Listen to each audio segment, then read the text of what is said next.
this worldwide meditation. It's family meditation, so we want you to gather your family around. This is absolutely appropriate for young children.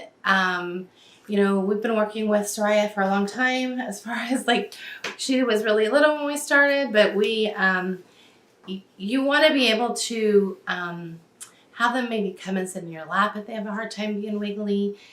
We're going to go through just a very simple meditation, but I really wanted to have the opportunity to encourage you right now through meditation. I think there are some people who are afraid of meditation. Maybe you've never meditated before. Maybe this is something brand new to you. Maybe it's something you're worried about. I know that there are some families that for religious reasons are worried about meditation. And really what I want to say to that is that meditation is really, it's alive in all religions and all faiths. And it's also very much alive for those who don't have any faith. And so meditation sort of crosses that barrier for mankind, and that we can stop and slow down and be present. And that's truly what meditation is about. It's about us getting to a place where we are present and we can focus. And there are many different kinds of meditation. Today's meditation will be a short guided meditation. And I don't want it to be too long. I usually do longer meditations for myself, but this short guided meditation is very much a great way to start, especially when you're starting with children. Again, I have some notes here. Meditation is just about sort of helping you focus. And today we're going to really focus on a guided meditation, and I'll guide you through just a couple of little things to help you sort of get heart-centered. We will focus. I also want you to observe feelings that might come up. I know that this is a kind of a time when we're dealing with disappointment, frustration, and she's nodding her head. She just found out that things aren't going to be open by her birthday, and she's not happy. So there's disappointment and frustration. So a whole bunch of feelings that we have. So moms and dads, as well as kids, have a lot of feelings going on right now. And I think it's very important to observe those feelings and understand those feelings and know that those feelings are okay.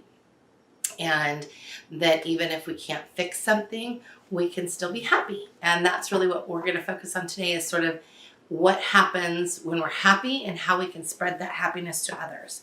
So we're going to be observing our feelings. We're going to be observing also our surroundings. So when I start meditating, I usually get centered and think about what's going on around me. Like if it's early in the morning and I'm not wearing headphones for my meditation, I listen for the birds. We live close to the ocean. I can hear the ocean often early in the morning. One thing to remember is our world is so noisy, and right now a lot of the world has gotten quiet. So often in the morning before all of this happened, we would hear all the airplanes in the morning and a lot of cars going back down our street. And there's a lot less of that going on now. There's still some, but there's a lot less of that. So we can utilize this time to get present and to really listen and hear what's going on in our surroundings. So as far as sitting with your meditation, some people think there are a lot of rules. For some faiths and some yogis, there probably would be some rules, but in this case, there's not rules. But I like to sit crisscross applesauce usually. Samuel is not, but that's okay. There we go. Now we all have room. So I like to sit crisscross. You can sit with your feet on the floor. One thing I would not do, I would not lay down. When you lay down, your body is conditioned to go to sleep. So moms will often say to me, I tried meditating, but I just fall asleep every time. And I go, where are you at when you meditate? Oh, I just lay down. Don't lay down. Laying down is the worst thing you can do. Also, don't think you can meditate when you're doing activity. There is meditative activity. Like there are times when doing the dishes or doing laundry can be very meditative if you're doing it by yourself and you're sort of in a space. But when you're actually meditating, you're taking this time to connect, I want you to do nothing else. Don't run. Don't try to do anything else. Don't try to manage anything else. just try to get really calm and really centered. Once you get better at it, then you can do other activities, but meditation truly should be like a calming, focused, centered activity. So let's see, what else? Oh, now we're going to talk about where happy comes from. So we know that our emotions, that with emotions that we have, can change others around us.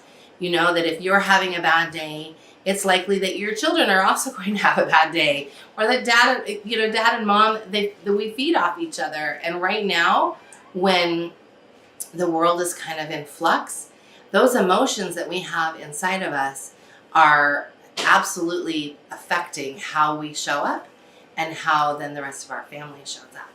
So I want you to remember and to realize that you can be happy even in times that are scary and that are frustrating and that are hard. You can be happy.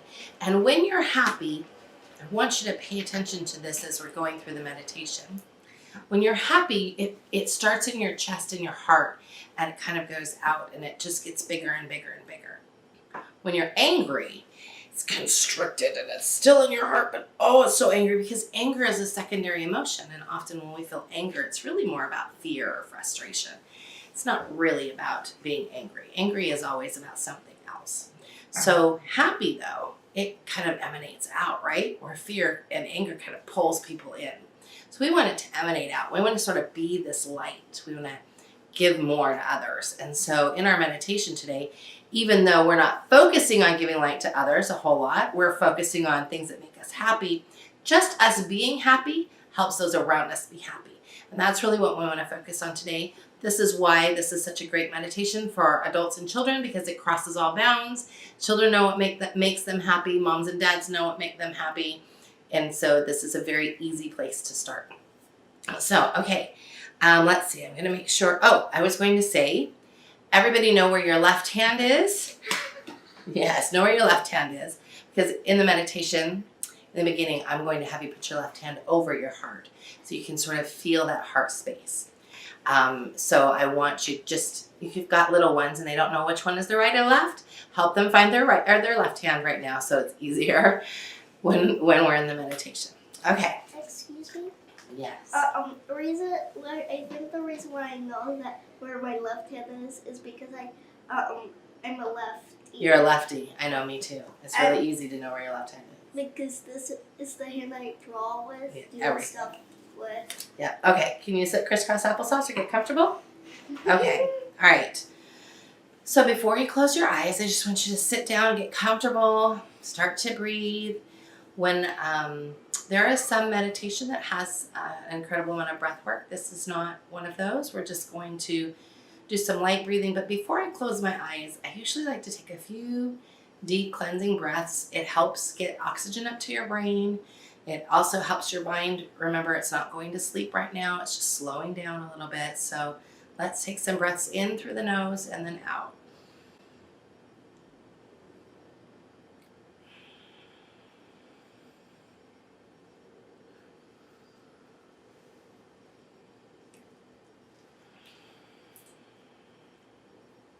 Okay. Now let's close our eyes. Continue to breathe in through the nose.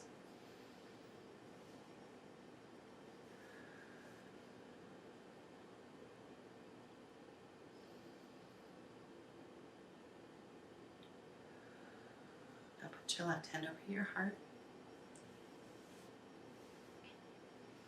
I want you to focus on your heart.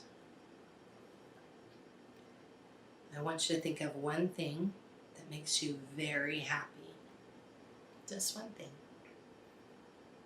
It can be a person, it can be a thing, it can be a toy. Doesn't matter what it is. You're allowed to have that thing that makes you happy. It doesn't have to make mom or dad happy, but if it makes you happy, or mom or dad, it doesn't have to make your children happy. If it's one thing that just makes you happy, very happy. Just think about that one. It could be a person, it could be a place, an experience. It could be a thing that makes you very happy. So just think about that. Try to visualize that in your mind. How it makes you happy If it's a person, is it being with that person that makes you happy? If it's a toy or something tangible like that, how do you feel when you play with that toy or when you work with that one thing? Does it make you happy? What is that happiness? Usually as we get happy, we start to smile. And when you start to smile, you can't help but be happy. So it's okay if you're smiling while we're doing this. Thinking about your one thing that's making you happy.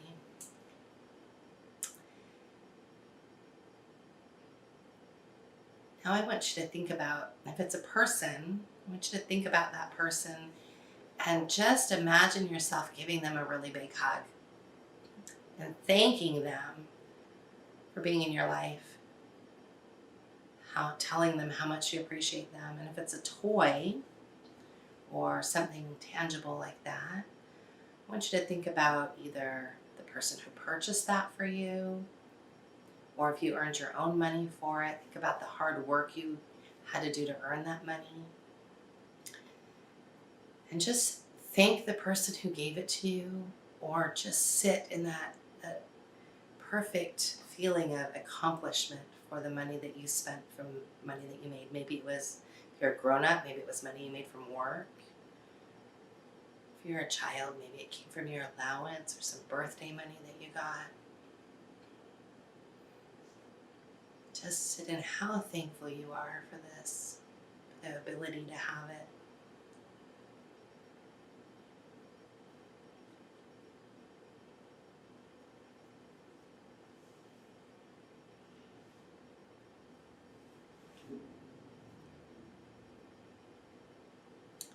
Now I want you to think of something else that makes you happy. Again, it could be a person or a thing. Think about it. Visualize it in your mind.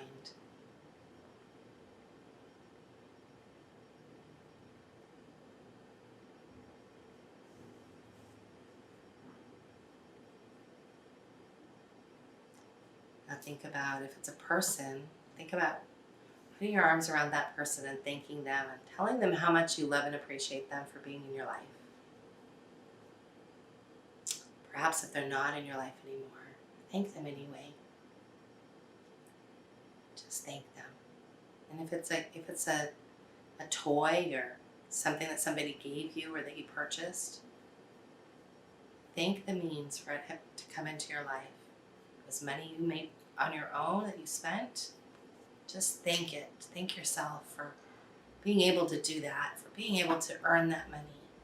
And if it's a gift, think about the person who gave it to you. Think about thanking them. How happy this makes you.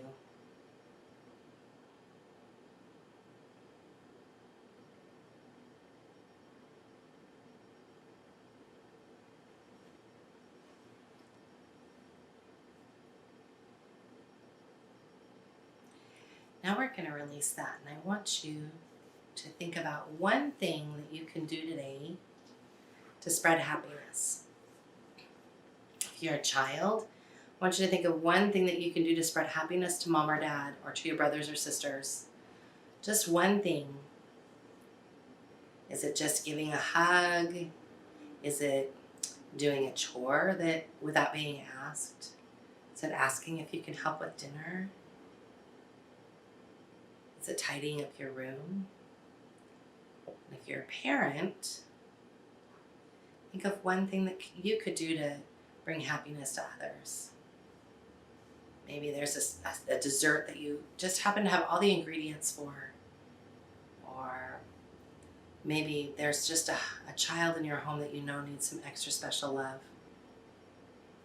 Think about things that you could do. Just pick one thing to help brighten somebody else's day-to-day. Maybe think about the people that don't live with you that might need a phone call today, or a text message, or just a message to know that you are there and that you're thinking of them. Think of how you can spread joy.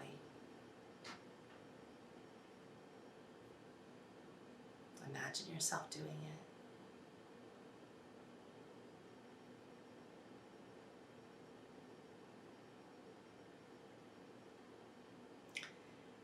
Now let's release. Focus back on our breathing. And you can open your eyes. Are you doing okay? Okay. Thank you so much for joining us. If you want to see more meditations, let us know. We've been meditating for a long time and done some guided meditations for other people before. Excuse me. Often I'll do them for clients that I'm working one-on-one with. I'll just send them a message with a quick meditation in it. Meditation does not have to be a hard thing. It does not have to be something that is overly dramatic or anything like that. I do really enjoy meditating every day. Eric and I meditate generally at least an hour a day, and so that comes from other people that we listen to. It also comes from just being meditative in our own space. So I encourage you to take the time to be centered and to be present, especially during this time when things feel like they're not. And it happens here too. All this yawning. Sam has gotten a little too chill. So thank you so much for joining us, and we'll see you later. Bye.